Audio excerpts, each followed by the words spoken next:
Je m'adresse ce soir plus spécialement et un peu exceptionnellement aux prêtres de la fraternité Saint-Pie-X. Habituellement, je fais des vidéos pour les fidèles, pour expliquer, pour faire des cours de doctrine, pour faire des cours de catéchisme.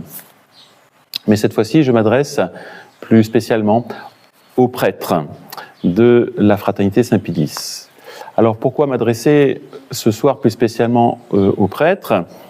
Je pense que vous l'avez bien compris, c'est en raison des sacres qui vont avoir lieu pour la fraternité, mais plus particulièrement en raison de la déclaration de foi qui a été publiée ce 14 mai par monsieur l'abbé Pagliarani, enfin par les supérieurs de la fraternité Saint-Pie-X. Or, il est pour tout prêtre une obligation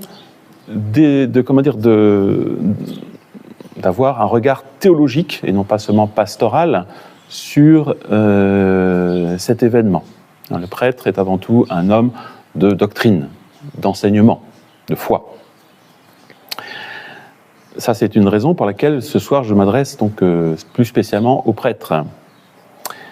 Et puis le prêtre est aussi donc pasteur et il doit expliquer aux fidèles tout ce qu'il ne voit pas forcément au premier regard, tout ce qui n'est pas dit, tout ce qui n'est pas explicite. C'est au prêtre d'expliciter les vérités de la foi, et en particulier donc là ce soir la question de cette profession de foi, cette déclaration de foi de l'abbé Pagliarani. Je pense que bien chaque confrère vous rappelez de cette devise du séminaire français de Rome, en ce qui concerne le sacerdoce, c'est l'enseignement, enfin la piété avec la doctrine. La piété, bien sûr, il faut encourager les fidèles à la piété, mais il faut aussi les intéresser de près à la doctrine. Le prêtre, presbytéros, est un ancien, c'est un sage, et il est sage surtout en matière de doctrine. Et donc, tout ceci vous invite à vous pencher très sérieusement sur cette déclaration de foi. C'est très important. Pourquoi vous devez vous y pencher d'une façon très sérieuse et non pas superficielle? Parce que cette déclaration de foi n'est ni plus ni moins que celle des évêques ou des futurs évêques qui vont être sacrés à Écône ce 1er juillet. Cette profession de foi détermine de façon fondamentale l'orientation doctrinale, spirituelle des évêques, c'est-à-dire 30, 40, 50 ans. Donc ce n'est pas une petite affaire. Cette déclaration de foi, elle va donner l'orientation du navire, du moins des évêques. Je vous rappelle aussi que ce sont les évêques, ce sont ces évêques qui ordonneront normalement les futurs prêtres, qui prêcheront aux fidèles, et cette déclaration de foi, vous voyez, va de façon très concrète être leur ligne de conduite dans leur prédication de la foi. Et vos évêques, les évêques et vos supérieurs, donc, vous engagent en réalité, vous voyez, dans cette déclaration de foi. Vous ne pouvez pas dire « cela ne me regarde pas » ou « ce n'est que de la diplomatie, c'est pour Rome ». Non, cette déclaration de foi, elle n'est pas pour Rome. Cette déclaration de foi, elle est essentiellement pour vous. Et d'ailleurs, j'ai des bulletins de certains priorés de la fraternité Saint-Pie-X qui publient cette déclaration de foi aux fidèles. C'est donc bien que ces déclarations de foi vous engagent personnellement et engagent tous les fidèles de la fraternité Saint-Pie-X, donc moralement. Donc, quand vous irez à Écône le 1er juillet, du moins si vous y allez, vous pourrez, d'une certaine façon, ça sera une façon de manifester de façon explicite votre adhésion pleine et entière, pas seulement à la question des sacres, belle cérémonie bien sûr, mais plus particulièrement à la déclaration de foi qui vient d'être publiée. Je pense, bien chers confrères, que vous n'ignorez pas ce qui s'est passé en 2012, quel a été l'élément de rupture qui a divisé la fraternité. Ça a été justement une déclaration de foi publiée, rédigée plus particulièrement par Monseigneur Fellet, dont il a été le promoteur, et qui a apporté la division dans les esprits des membres de la fraternité, dans toutes les familles et dans toutes les cœurs, d'une certaine façon.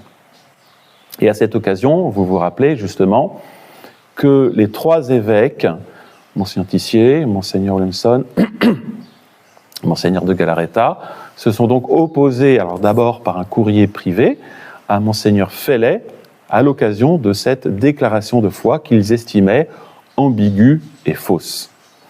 Et finalement, dans cette histoire, un évêque a été chassé de la fraternité parce qu'il ne voulait pas cautionner ces ambiguïtés, ces mensonges d'une certaine façon, ou cette rupture avec la profession de foi de Monseigneur Lefebvre.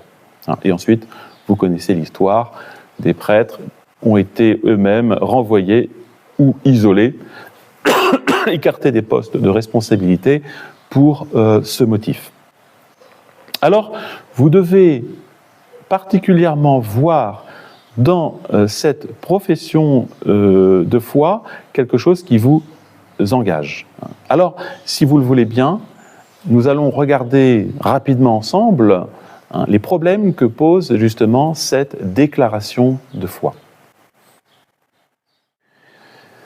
Alors, si vous le voulez bien, arrêtons-nous quelques instants justement sur cette déclaration du 14 mai.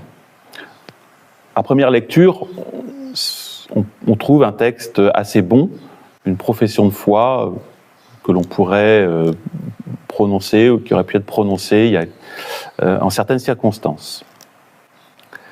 Mais quand on y réfléchit un petit peu, on regarde attentivement le texte, on s'aperçoit très clairement que l'auteur a fait un choix, le choix très clair, d'affirmer les vérités donc catholiques essentielles, la question du dogme, de la morale, ce qui est très bien en soi, mais qui aurait pu être prononcé par n'importe quel institut rallié, qu'on classait autrefois comme rallié, comme la Fraternité Saint-Pierre, Christ Roi, Bon Pasteur, Chéméré, Campos. Et tous ces instituts, pour eux, ça ne pose aucun problème. Cette déclaration de foi ne pose aucun problème. Or, je tiens à rappeler que cette déclaration de foi a été adressée de la fraternité à Rome. Voilà. Pesons bien cette réalité. C'est bien ça qui s'est passé. Je vous disais à l'instant qu'elle s'adressait aux fidèles, mais c'est aussi un acte qui s'adresse à Rome. C'est ce en quoi nous croyons. Quel est le problème ? Eh bien, c'est qu'il y a une différence radicale avec les déclarations, les professions de foi de Monseigneur Lefebvre. Une opposition. Et cette opposition avec celle des ralliés, et comme on le voit aujourd'hui avec cette profession de foi du supérieur général de la Fraternité Saint-Pédis, c'est que cette déclaration de foi ne veut pas désigner nominativement, c'est-à-dire par leur nom, les démolisseurs de la foi. Il n'est jamais question de pape responsable de la démolition de la foi, ou des évêques démolisseurs de la foi, ou de Rome, la Rome actuelle, ni de dénoncer les actes avec la rigueur qu'exigerait justement la gravité de toutes les déviations romaines depuis le Concile. Oui. La raison probable de ce silence, c'est sûrement un silence, une prudence humaine, tactique, pour ne pas provoquer les foudres de Rome, surtout pas une déclaration solennelle. Et pourtant, rappelez-vous, Monseigneur Lefebvre il y a maintenant, en 1988, n'a pas eu peur de faire des déclarations très fortes vis-à-vis des autorités romaines. Alors, en conséquence, les biens ne sont pas nommés de façon explicite dans ce texte. Tenez-vous bien, n'est même pas nommé le Concile Vatican II. Vous ne trouvez pas nommé le Concile Vatican II. Ne sont pas nommés également le magistère, tous les textes post-conciliaires, ce qu'on appelle le magistère post-conciliaire, et même pas non plus, vous voyez, ce qui serait plus récent, cette calamiteuse évolution synodale des 2 derniers pontificats. Aucun mot, c'est le silence radio. Et pourtant, toutes ces choses-là, nous le savons, vous le savez très bien, sont la cause radicale, racine, de l'accélération de la crise, de la foi, de l'apostasie des masses. Bien sûr, il y a des facteurs extérieurs, mais radicalement, vous savez très bien que la crise de la foi, c'est pas seulement les persécutions dans les États ou dans les choses civiles, la persécution ou l'affaiblissement de la foi vient de l'apostasie des autorités romaines. Voilà. Alors, il y a peut-être, oui, une allusion aux dérives homosexualistes, un peu à la suite de Monseigneur Schneider, donc finalement ça n'engage pas beaucoup, mais il n'y a aucun mot sur Amoris Laetitia, sur la communion aux divorcés remariés.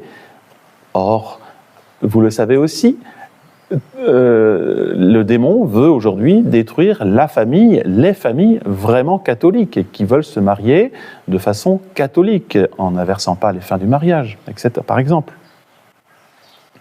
Il n'y a rien non plus d'explicite contre la déclaration de François en 2019 qui reconnaissait que la diversité des religions était une sage volonté divine. Un véritable blasphème quand on y réfléchit. Eh bien, il n'y a rien dans cette déclaration.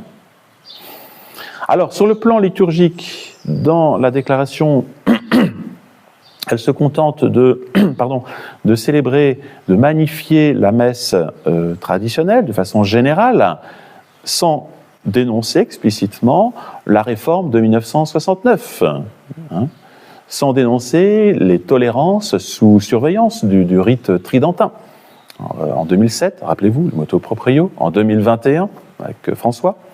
Alors là encore, c'est une fausse prudence qui est par derrière. Je pense, bien chers confrères, que vous ne pouvez pas vous reconnaître dans cette déclaration de l'abbé Pagliani. Ce n'est pas possible. Si vous êtes véritablement un fils de Monseigneur Lefebvre, vous ne pouvez pas dire « je me reconnais ainsi » dans cette déclaration. Alors, la question se pose. Essayons de nous poser franchement, avec réalisme, la question, sans tourner autour du pot. Est-ce que cette manœuvre, est-ce que cette déclaration est une manœuvre idéale dans le combat de la foi? Est-ce une bonne tactique?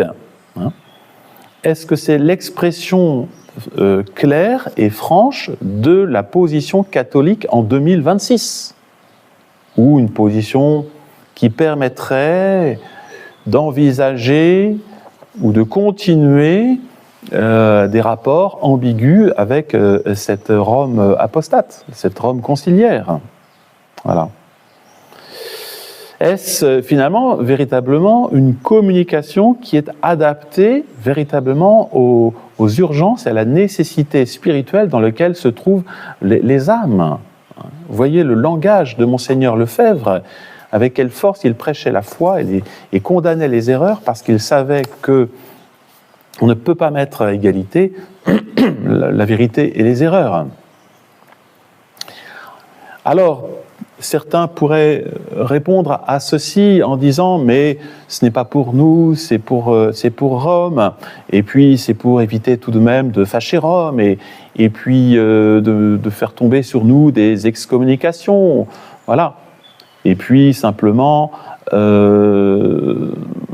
manifester que nous ne sommes pas totalement, nous restons catholiques. » Est-ce véritablement, bien cher frère, une stratégie catholique? Je vous pose la question. Est-ce franc?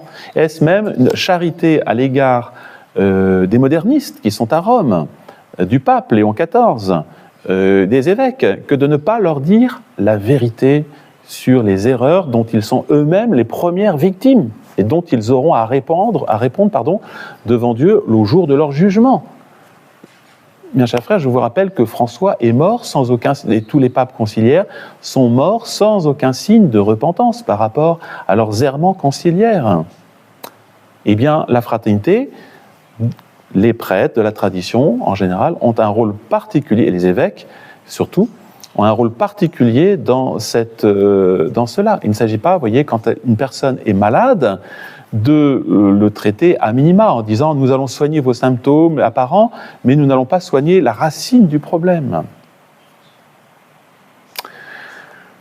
Alors, que faire?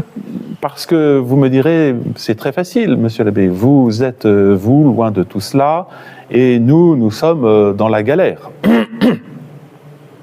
Alors, je vous propose justement une solution facile, accessible à tout le monde, aussi bien, je dirais, aux prêtres qu'aux fidèles. Vous savez qu'il existe depuis maintenant une quinzaine d'années, depuis quasiment 2012, un texte qui me paraît très bien, qu'on appelle Déclaration de fidélité catholique, qui a été approuvé par... vous la lirez et vous verrez que c'est un texte qui est tout à fait, je dirais, sur lequel vous serez d'accord, qui n'a rien de sédevacantiste, qui n'a rien de rallié, et qui a été réactualisé aussi, donc par rapport aux derniers errements de l'Église conciliaire. Et je pense que cette déclaration de fidélité ou de foi catholique, cette profession de foi, est tout à fait adaptée au contexte dans lequel nous nous trouvons. Voilà. Quelqu'un voudrait connaître nos positions, eh bien, traditionnelles, vous leur donneriez cette feuille pour expliquer, pour dire voilà ce en quoi nous croyons d'une part, et ce sur lequel les points sur lesquels nous luttons. Un peu comme la profession de foi que les enfants prononcent à l'occasion justement de leur profession de foi. Nous croyons, celle de notre baptême, et nous rejetons les œuvres de Satan. Voilà. Et donc, c'est une profession de foi qui est tout à fait adaptée au contexte dans lequel nous vivons. Et elle souligne donc cette déclaration de foi, les principaux dogmes de foi et de morale, bon, un peu comme celle de l'abbé Pagliarani, on la retrouve de ce côté-là. Mais contrairement à ce document officiel, cette déclaration de foi va dénoncer le Concile Vatican II, va dénoncer le magistère post-conciliaire comme responsable de la crise.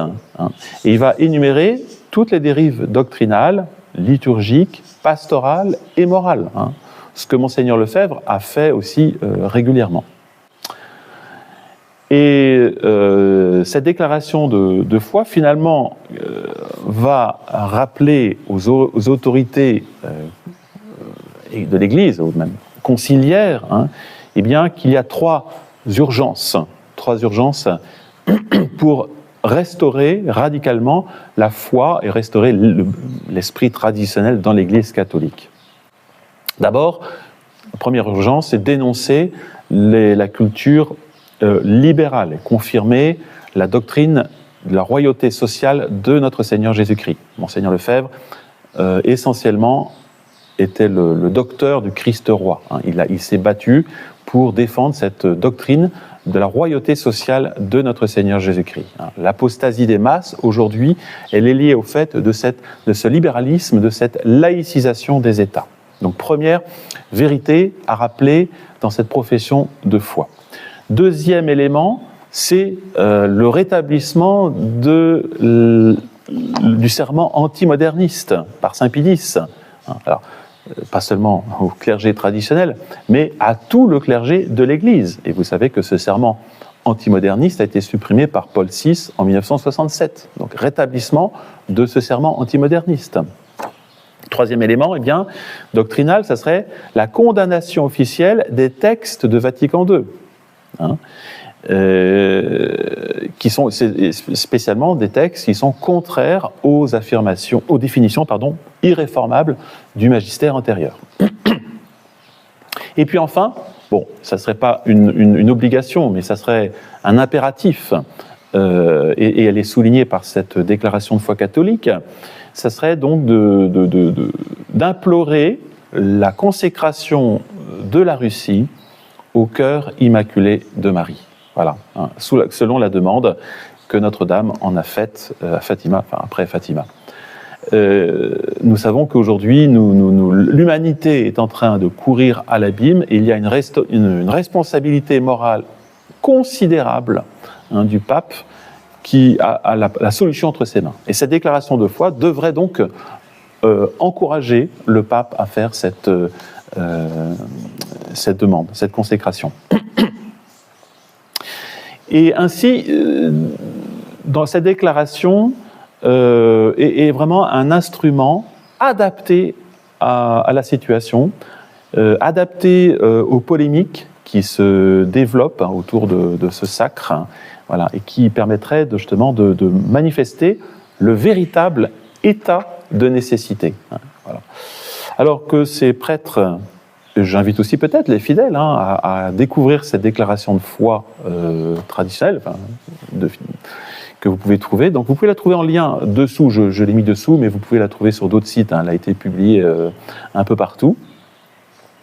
Et donc de l'adresser à vos supérieurs, aux supérieurs de la fraternité, et aux fidèles peut-être aussi aux prêtres qui ne la connaissent pas encore ou ne la connaissent pas bien, hein, pour dire, ben voilà, vous pouvez faire une action, voilà, avant qu'il ne soit trop tard, avant que eh bien toute cette déclaration de foi ambiguë, hein, qui a été publiée par l'abbé Pagliarni, eh bien, tombe comme lettre morte, comme tout à fait sans intérêt pour le combat de la foi.